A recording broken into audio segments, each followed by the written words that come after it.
Olá, o meu nome é Emerson Volansky, sou membro da Igreja Evangélica Assembleia de Deus aqui na cidade de Blumenau. E hoje o nosso tema ele é muito importante. Eu fico muito feliz porque a igreja está se preocupando com esses assuntos, que até então, alguns anos atrás, era impensável que acontecesse esse tipo de coisa em nossas igrejas, ou até no meio cristão. O tema é suicídio. Suicídio, você há de concordar que há muito tabu, há muito preconceito em falar sobre isso. Há muito julgamento, principalmente em nosso meio. E hoje eu quero trazer à luz esse assunto para você.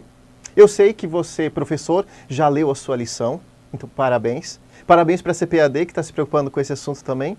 E eu peço que você, antes de assistir essa aula, que você leia a sua lição. Porque lá tem subsídios bíblicos, principalmente para o cristão não cometer o suicídio. Porém, eu quero revelar com um pouco mais de profundidade o que vem a ser o suicídio. Um assunto tão polêmico. Ok? Outra coisa, eu coloquei como subsídios ali na nossa aula um programa de rádio que eu fiz um tempo atrás lá na universidade. E lá tem algumas dicas para você se subsidiar, para você entender um pouco melhor o que é suicídio. E também coloquei um texto baseado, e a bibliografia desse texto está no final, né, de todo ele. Você pode conferir em casa, onde você desejar. E uma questão muito importante e muito legal que eu achei foi um instituto, uma instituição portuguesa de suicidologia, melhor dizendo. Eles fazem estudos aprofundados a respeito do que é o suicídio, estatísticas no mundo todo, e a minha aula foi bastante baseada nele, em artigo científico também, de qualis A ou B da internet, ok?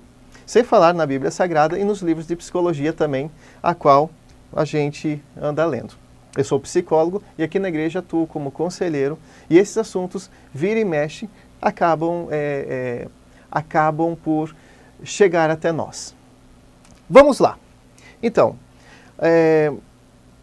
eu gostaria que você começasse a sua aula perguntando para os alunos o que é o suicídio e por que as pessoas cometem suicídio. Você pode dar um minuto ou até 5 minutos para eles debaterem em grupos de até 2 a 5 pessoas, ok? Para eles escreverem em tópicos as suas respostas e depois, no grande grupo, cada grupo vai ler a conclusão que chegou. Depois disso, você pode começar a sua aula. É um excelente método para fazer eles pensarem sobre. E depois é importante, no final da aula, você perguntar para eles qual foi a parte mais importante da aula que lhe chamou a atenção. Esse feedback será muito importante para você ver o seu desempenho e também se os alunos compreenderam aquilo que você falou. Vamos lá?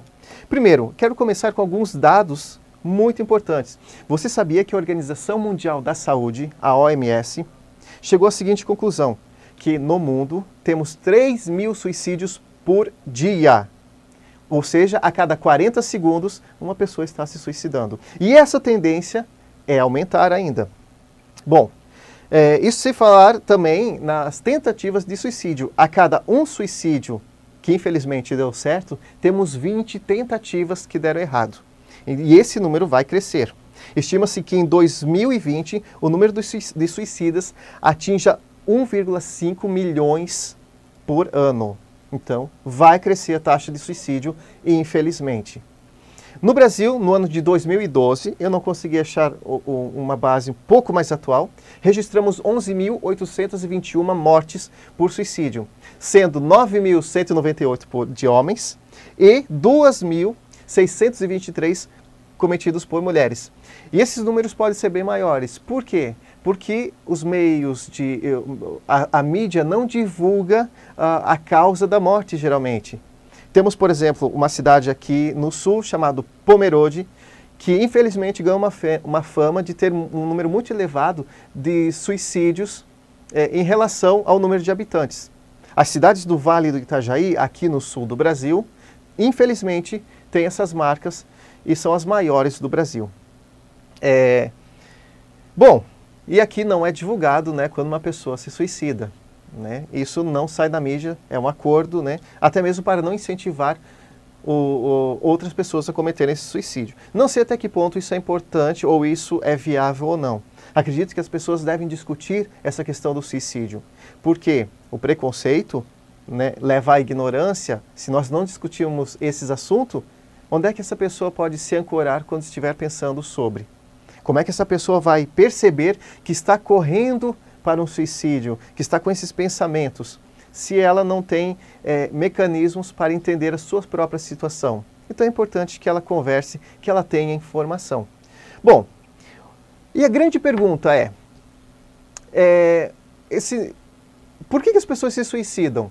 Ou melhor, tivemos casos no ano passado e até neste ano de pastores se suicidando. Nossa, o que está acontecendo? Essas pessoas conhecem a salvação e mesmo assim elas procuram esse método para aliviar seu sofrimento, a sua dor. Elas estavam em depressão ou não estavam? Como é que é isso?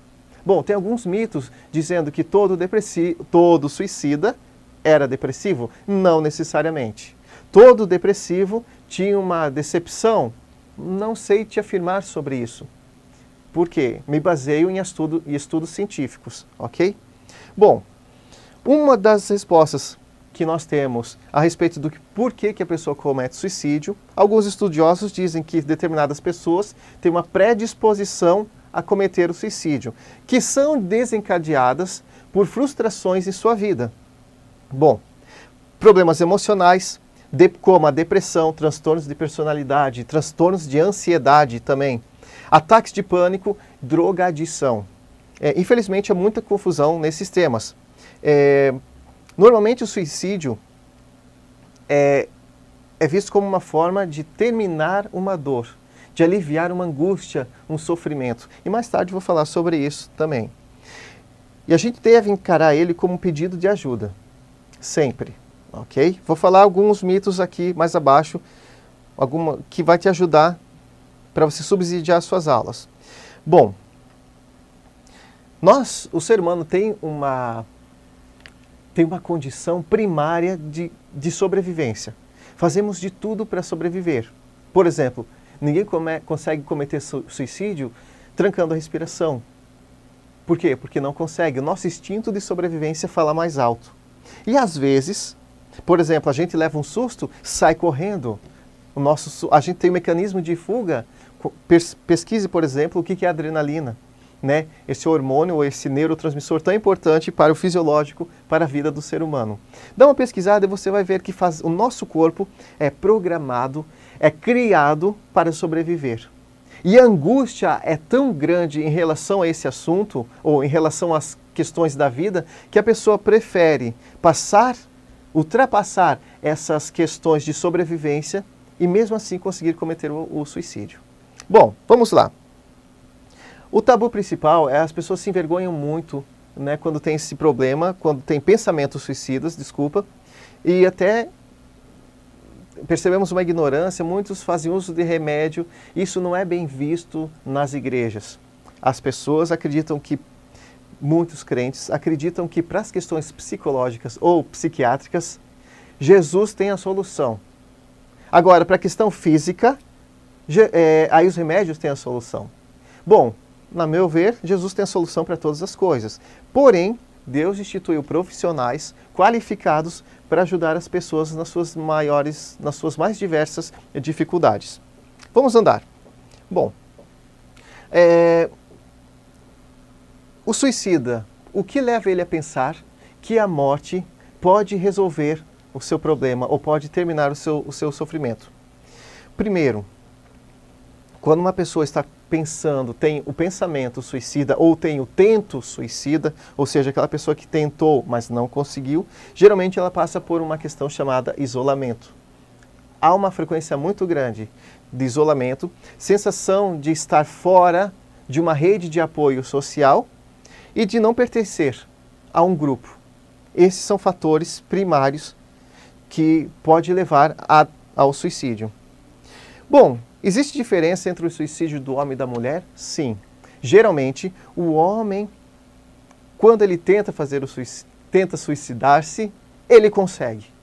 Há um número muito grande de homens e mulheres tentando suicídio. Porém, o homem tem encontra mecanismos geralmente mais violentos de acabar com a própria vida.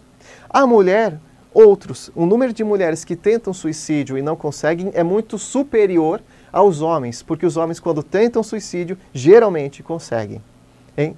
Um dado importante dessa diferença entre sexos. Outro fator interessante aqui nas estatísticas. Pessoas sozinhas, solteiras, divorciadas ou viúvas se suicidam muito mais que outras. Pessoas com redes sociais de apoio, com famílias e amigos próximos, chegados, que estabelecem laços fortes, têm mais hipóteses de receber ajuda no caso de estarem em crise. Além disso, a existência de padrões sociais no suicídio indicam que há critérios de sazonalidade. Por exemplo, as pessoas se suicidam mais no inverno. Geográficos. Por que as pessoas se suicidam um pouco mais no sul aqui? Será que é devido à cultura? Será que é devido ao sistema que encontram aqui, ao clima? Dizem, há estudos que falam que pessoas que tomam menos sol são mais predispostas ao suicídio. Bom, mas eu conheço uma pessoa que tomava muito sol e se suicidou. Sim, esses casos, esse é o problema, a gente não pode generalizar. Eu estou dando para você uma estatística apenas, ok? E os homens, então, têm um maior sucesso na tentativa, né, de suicídio. Aquela sociedade portuguesa de suicidologia, ele traça o perfil do suicida típico. Geralmente homem, com maior de 45 anos, ele usa métodos mais letais, como enforcamento, arma de fogo e envenenamento. E também ele premedita o ato. Então, ele faz todo um esquema, muitas vezes arruma a própria casa, como fez na Bíblia o Aitofel, ou Aquitofel, dependendo da tradução. Encontre lá na Bíblia, que não teve seu conselho seguido por um rei, devido à sua frustração, arrumou a sua casa e cometeu suicídio. Os homens geralmente são assim. O homem geralmente é viúvo ou divorciado, geralmente está desempregado e vive no sul do país. Ai, ai, ai. Não se suicida na primavera, vive em localidades menores e está deprimido em mais de 50% dos casos. Então, geralmente, mas não necessariamente, a depressão acompanha o suicida. Ok? E também muitos deles sofrem de alguma doença crônica. Seja câncer, seja alguma depressão mesmo, diabetes, hipertensão e tudo mais. Esse, eu diria que é o público principal. Né? Esqueci agora o termo, talvez eu lembre depois. Já para o suicida, autor de um suicídio não consumado, é o sexo feminino. Geralmente elas têm menos de 25 anos, quando elas tentam, geralmente elas tentam e não conseguem. Geralmente está casada essa mulher e está empregada. Olha só, mesmo casada, ela não encontra razões para continuar vivendo e vem a desesperança, comete o suicídio ou tenta o suicídio. Tem uma intenção manipulativa e usa como método letal cortes ou psicofármacos. Então, geralmente a mulher começa a fazer cortes no próprio corpo, sendo no pulso, enfim, geralmente o pulso, e usa também psicofármacos, que é o quê? Os remédios que você tem em casa, ingeridos em grandes quantidades, podem levar ao suicídio, sim. E esse é o método principal utilizado pelas mulheres. Inclusive, na Netflix tem um seriado que ficou muito famoso, que é 13 Razões Por Quê, na qual uma menina grava em fita sua história e justifica por que cometeu o suicídio. Esse é um seriado muito intenso, porque nos capítulos finais ensina um modo, né, de se cortar. E, então, essa foi a crítica principal. Porém, tem um aspecto positivo que fala sobre o bullying que muitos estudantes sofrem nas escolas, e isso pode ser um fator, sim, para o desencadeamento de pensamentos suicidas. Emerson, o suicida, ele avisa antes de se suicidar? É possível ver, observar, é possível premeditar que a pessoa do meu lado vai se suicidar ou não? Ninguém tem bola de cristal. Algumas pessoas, elas conseguem dar sinais. Geralmente falam que ela não é tão importante, que o mundo sem ela poderia ser melhor ou não faria diferença alguma, que ela é um estorvo para os seus. São falas que devem acender a sua atenção, ok? Principalmente se ela tentou suicídio e não conseguiu. Às vezes essa tentativa, não necessariamente todas as vezes, mas muitas ocasiões, é uma forma de demonstrar que está angustiada, é uma forma de pedir ajuda. E às vezes essa forma, infelizmente, dá bem certo. Bom, ao contrário do que vulgarmente se pensa, 2/3 dos suicidas expressam sim as suas intenções, sendo que 1/3 procura um médico um mês antes. Olha só que interessante. Pelo que comentários acerca da morte e do suicídio são sinais preocupantes. É frequente as pessoas com comportamentos suicidários darem sinais de alarme. Por exemplo, preparar documentos, doar objetos, né, para pessoas que ela gosta, amigos, enfim, de valor até sentimental elevado. Aquele colar que ganhou da família, que está tanto tempo agora com ela resolve dar para o irmão, dar para alguém, começa a se desfazer desses bens. Escreve cartas ou notas aos amigos, etc. São todos indícios, né? Conscientemente ou inconscientemente, o que indica a esperança de serem salvas.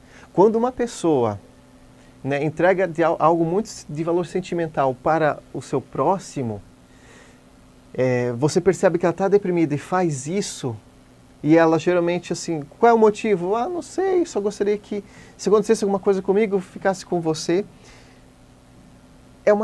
Isso é um grito, na verdade, um grito para expressar o seguinte: por favor, me ajude, eu estou aqui, precisando de auxílio, mesmo eu não querendo, ok?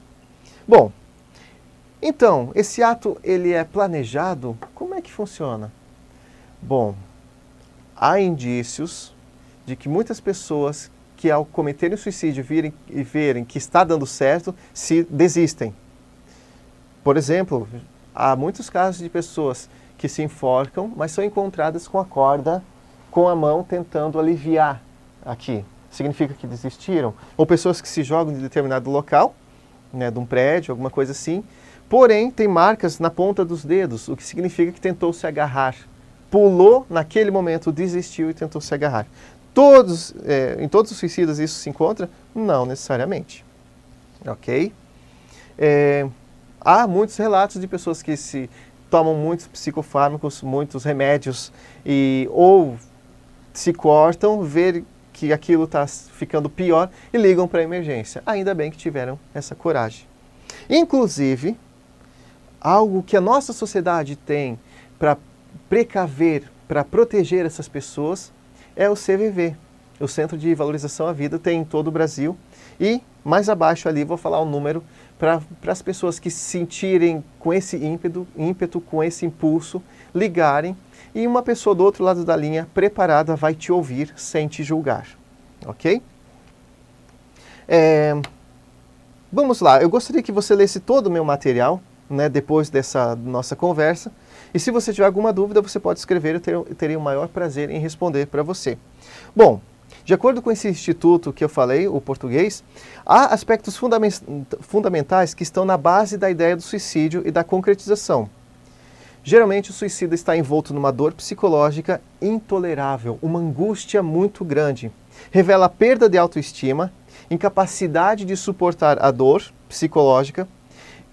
Há uma questão muito importante, que é a desesperança. Ou seja, ele olha para o horizonte, olha para o futuro e vê que aquilo não vai lhe trazer nada. A gente chama isso de desesperança. E desempenha menos tarefas, maior probabilidade de isolamento, né, sensação de vazio e falta de amparo. Desesperança e fuga como única solução para acabar com a dor intolerável. Há ainda situações como estresse de guerra que potencializam o risco do suicídio. Isso a gente chama de estresse pós-traumático, geralmente. Quando a pessoa passou por algumas situações muito fortes, né, há uma tendência de querer fugir desses pensamentos e tudo mais, e acaba cometendo o suicídio. É necessário perceber que o suicídio é, sobretudo, o meio que encontra para dar fim à sua dor. Quem comete suicídio quer se aliviar, quer aliviar a sua angústia. Por isso, muitas pessoas ao redor, os familiares, se sentem culpadas. Como é que eu não percebi que o meu parente estava sofrendo? Não é? Mas Já vou falar sobre essa questão de culpa também. O objetivo principal é parar o sofrimento e não exatamente pôr fim à sua vida. Quando ajudadas a tempo, as pessoas podem entender que outras formas de resolver seus problemas, que seus problemas não são insuportáveis, não são insolucionáveis, ok? Porque assim, mas necessita, claro, de alguém do seu lado. Mas também há casos em que o suicida quer realmente morrer, não dando qualquer sinal para não levantar suspeitas. Estes são, sem dúvidas, os casos mais difíceis de prever e intervir. Então imagina, tem pessoas que querem morrer, fazem tudo premeditado, né? E sem manifestar qualquer intenção a outro. Por isso que o suicídio, esse tema é tão complicado. Não tem uma forma única de entender esse fenômeno que é o suicídio. Agora eu quero concluir esse trabalho, essa aula, falando sobre, principalmente para os cristãos e para os pastores, né? A Bíblia diz, em outras palavras, né, o sol nasce para todos. Então, quando uma chuva cai, não importa se aqui embaixo dessa nuvem tem cristão ou não cristão. Ou seja, todo cristão ou não cristão está suscetível a doenças. Há doenças, eu falo doenças físicas, mas o cristão tem uma questão interessante, que ele não entende a doença física ou a doença psicológica como doença. Ele acha que isso é uma outra coisa, é um outro viés.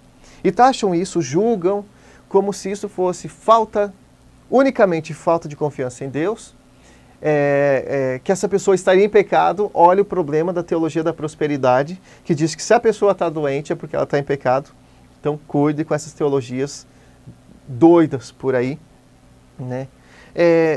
Sendo que se o sol ou a chuva nasce para todos, todos nós estamos suscetíveis, então, a essas doenças. A depressão, ao transtorno de ansiedade e tudo mais. Ah, mas a Bíblia tem a solução. Tem, mas tem pessoas que desenvolvem mesmo assim. E se você fala para elas somente crerem mais em Deus, você não está ajudando nada. Nada mesmo. Bom, já vou falar para você que gostaria de ajudar essas pessoas o que você deve fazer. Bom, se considerarmos que o suicídio é consequência de uma doença, poderemos entender melhor essa questão. Olha só, tanto os crentes quanto não crentes são suscetíveis a doenças físicas. Por exemplo, alguém que morre em decorrência da diabetes. Ou seja, essa pessoa não cuidou na sua alimentação, apesar dos avisos de todos os seus parentes, continuou tomando refrigerante, continuou tomando Coca-Cola, o que é muito ruim, e acabou morrendo. Bom, nós entendemos, nós falamos assim, poxa, essa pessoa estará com Deus. A gente nem pensa sobre isso, falamos que estará com Deus.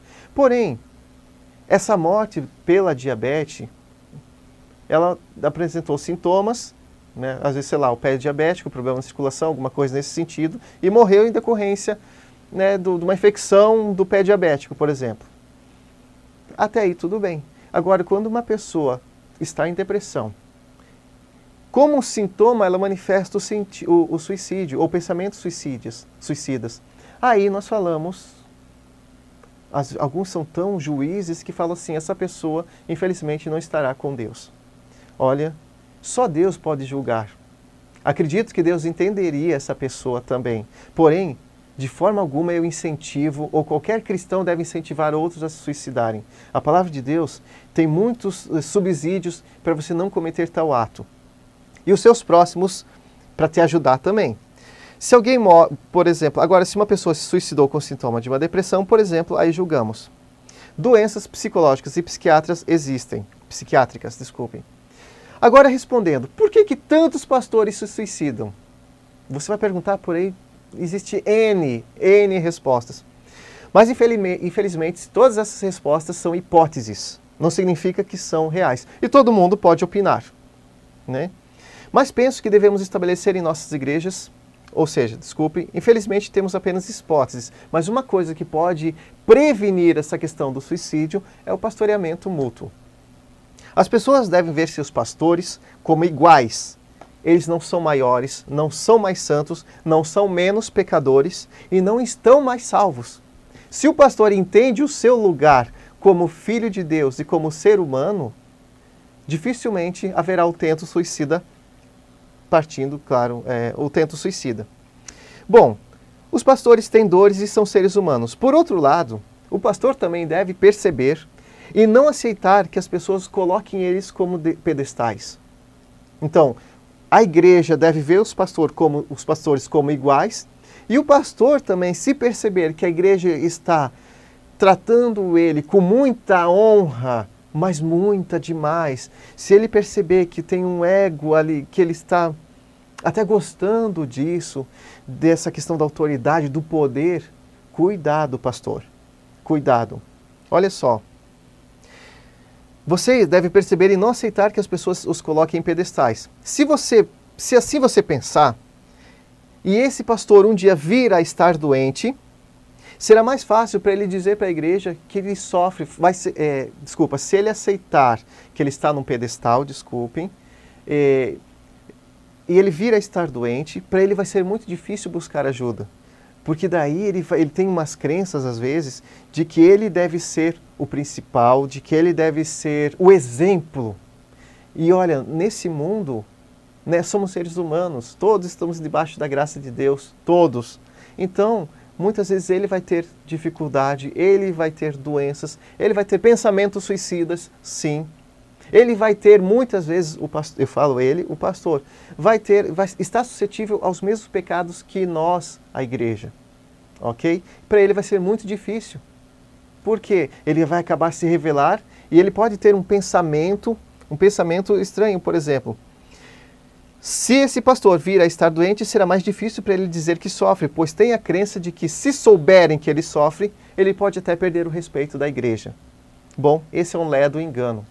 As pessoas, pastores e professores, os seus alunos gostam de se relacionar com semelhantes, ok?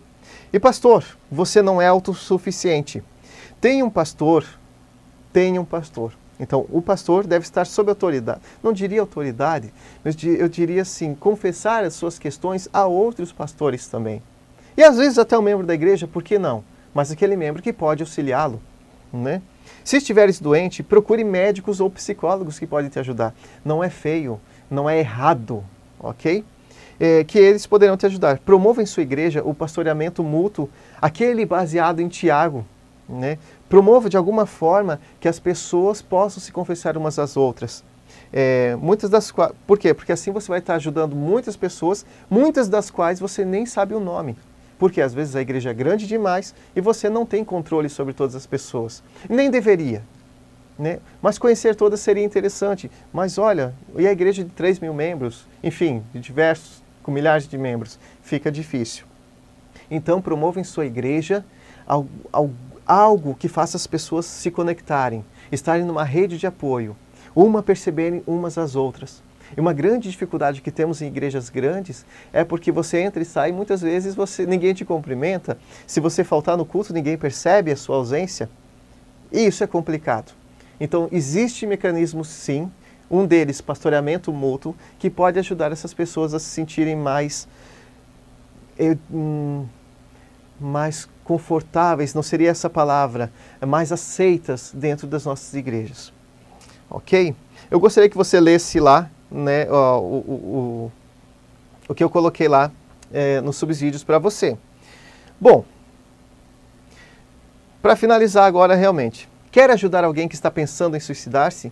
Primeiramente, se você acha que esse é o teu ministério, se você quer ajudar essa pessoa, primeiramente, seja um bom ouvinte. Deixe a pessoa falar sem julgamentos. Enquanto ela fala, não fique pensando no que você vai falar, mas deixe ela simplesmente se expressar. Ore e reconheça que às vezes você não é capacitado para ajudar aquela pessoa. Então, eu não sei por que temos essa ideia de que a gente tem uma opinião para tudo e que podemos ajudar todos. Você é conselheiro, você é professor. Não, você, em muitas situações, é incapacitado. Reconheça isso, porque se você reconhecer, você vai buscar auxílio, né? E você vai acabar, então, podendo, de fato, ajudar alguém. Encoraje a pessoa a buscar auxílio e quanto a você, busque capacitar-se, faça cursos sobre suicídios, leia o que eu coloquei ali, os sites que eu sugeri ali para você, estude sobre o tema e, acima de tudo, peça sabedoria para Deus. Agora você está apresentando algum pensamento suicida ou desejo de morrer? ore e siga a recomendação de Tiago 5,16. Né? Confessem suas questões uns para os outros, para que você possa sarar. Olha lá, está na Bíblia. Um amigo, familiar ou pastor pode te ajudar. Por vezes, o seu confessar deve ser a um profissional também, que é habilitado para te ajudar nessas questões. Hoje no Brasil, em muitos lugares, nós temos os ESFs, ou chamados postos de saúde, na qual você pode encontrar auxílio profissional, ok? Um amigo ou parente próximo cometeu suicídio. E agora? Querido, tenha certeza, primeiramente, de que somente Deus sabe onde o seu próximo, onde essa pessoa que se suicidou está nesse momento. Então, você não precisa, poxa, será que está no céu, está no inferno? Isso não compete a você. Quer acreditar que seu próximo está no céu? Sem problemas. Tenha certeza de que Deus está cuidando de vocês, que ficaram aqui e estava presente quando tudo aconteceu. Pensamentos de culpa por não ter percebido a intenção do suicídio virão, mas a culpa não vai te ajudar em nada. Não vai te ajudar a superar nada, mesmo se foi teu filho que se suicidou, teu pai, a tua mãe ou seu esposo ou esposa, irmãos, enfim. Quer culpar a Deus? Não, você pode culpar, sem problemas. Por quê? Com todo esse sentimento que você tem, essa angústia, essa frustração, alguém se suicidou e eu não percebi. Confessa para Deus. Haverá muitos sentimentos, fala para Ele, discuta com Deus. Se quiserem, te manifesta como se fosse para uma pessoa próxima a Deus. Ele vai te entender. Isso demonstra que você pelo menos tem fé e acredita que Ele existe e que Ele está ouvindo. Isso vai te aproximar, você expressar toda a sua raiva e frustração a Deus, te aproxima a Deus, inclusive. Fique à vontade na presença do Pai. E sinta-se perdoado a Deus. Siga o que Pedro disse, lance sobre Ele toda a vossa ansiedade, porque Ele tem cuidado de você. Ok? Eu gostaria de começar a pregar sobre isso. Esse versículo é muito lindo, fala muito comigo. Como profissional, eu gostaria de falar isso a todos os pacientes. Decore, você que está passando por problema, dificuldade, pegue esse versículo, cole lá no guarda-roupa, cole na geladeira. 1 Pedro 5:7, lançando sobre ele toda a vossa ansiedade. Professor, no final da aula, não esqueça, pergunte para os seus alunos agora o que eles compreenderam, se eles têm alguma dúvida, primeiramente, e o que chamou a atenção neles dessa aula toda, desse discurso que você ofereceu a eles. Eu agradeço a tua atenção. Veja as nossas próximas aulas aqui no site da Escola Dominical da Assembleia de Deus de Blumenau. Meu nome é Emerson. Se tiver alguma dúvida, escreva ali que poderemos responder para você. Um abraço em nome de Jesus. Deus te abençoe.